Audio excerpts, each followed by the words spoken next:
I mean, I've watched these guys attacking. Suddenly these guys appeared from somewhere with sticks. These looked like commandos.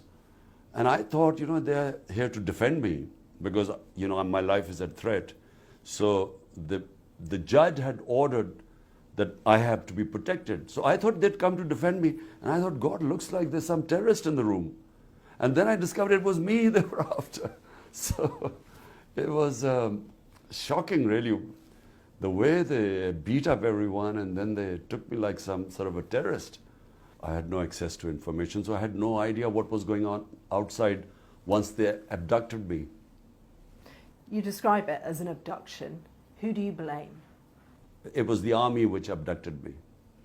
And nothing happens without the permission of the army chief. That's how the army works. So clearly, he had ordered the abduction.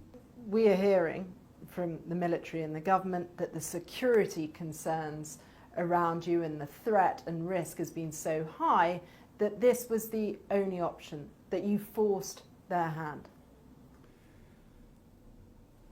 This is such nonsense.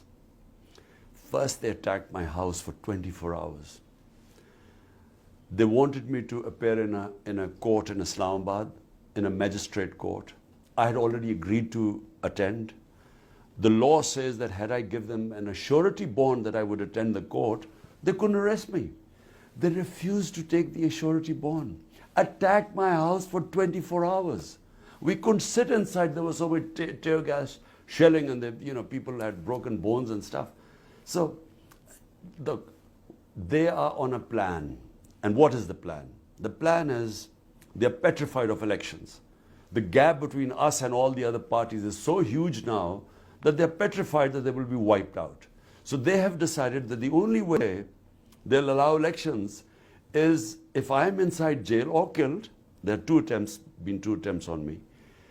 And most of my senior leadership should be jailed too. This is what they've done.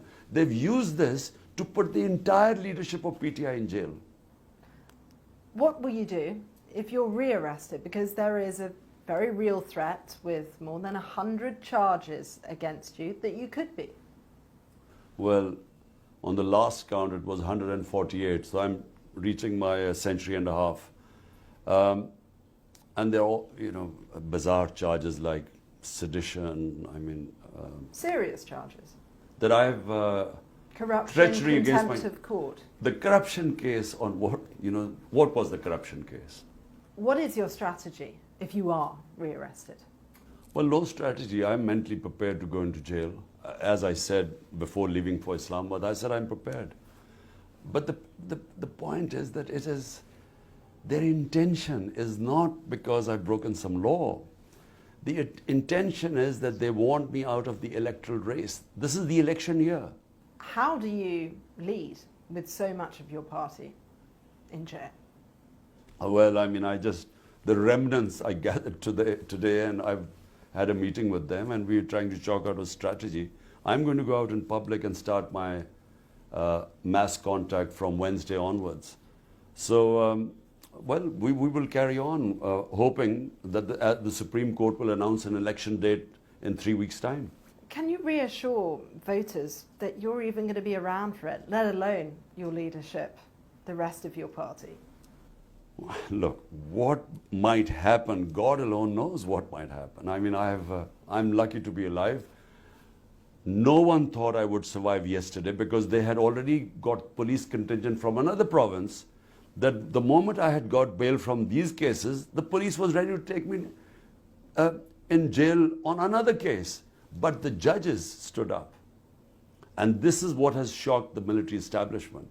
Because the judges finally decided, they said, look, we're not going to again get him into jail, and everyone knows trumped up charges, and the result would be public unrest. So the judges took a stand. We are witnessing history in Pakistan now, new history being written. Your arrest sparked widespread and violent protests. We saw military installations set alight, houses attacked, government buildings. Do you condemn that violence that the government say your own supporters carried out? I have always condemned all violence. The military has been the bedrock of this country for decades. Do you think you can run the nation without the support of the army? Because you run that risk of alienating them. No, look, things change, countries evolve, thinking changes. We started off as a security state and had straight away martial law where the army ruled for 10 years. But right now, I mean, I have never seen such oppression. I mean, there's total clampdown on media. I can't appear on live television. If journalists have picked up, beaten up, tortured, custodial torture of my senior members, social media activists. It's never happened like this before. This is the same military that helped bring you to power in the first place. It seems like somewhat of an ideological U-turn. Absolutely not. They never brought me into power. My party was the most popular party. All the opinion polls said that. We won the election, but the army didn't oppose me. That's the difference. This feels like a very febrile moment when the country is politically polarised, economically spiralling.